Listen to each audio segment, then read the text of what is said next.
ఇందాకేదో చెప్తానన్నావు. నేనా? అన్నావు కదా. అన్నానా?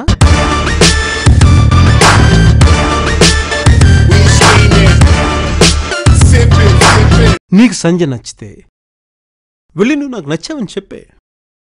అదే ఎలా చెప్పాలా అని నోటితో చెప్పరా యాదవా.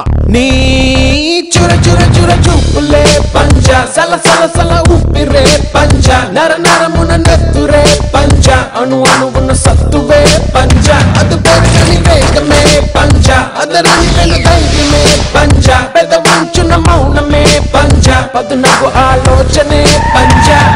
ఊరు 10 కాలాల పాటు పచ్చగా ఉండాలని చెప్పి ప్రాణాలనే పణంగా పెట్టి లాస్ట్ పెగ్గు తాగేసి సాంబశివుని వేసేసి ఇప్పుడు ఏం తెలియనట్లు ఏం జరిగిందని అడుగుతున్నావా? చీకటిలో చీకటిగా మూసిన ముసుగా నిప్పుల బంతి తప్పదనే యుద్ధముగా వేకువ చూడగ రేపటి కాంతి ఆకాశం నీ పంచ, అది గెలవాలి అసలైన గుండె దమ్ముగా, ఆవేశం నీ పంచ, అడుగెయ్యాలి చెడునంతం చేసే చైతన్యంగా. సాయం పొందినవాడు కృతజ్ఞత చూపించకపోవడం ఎంత తప్పు, సాయం చేసినవాడు కృతజ్ఞత కోరుకోవడం కూడా అంతే తప్పు.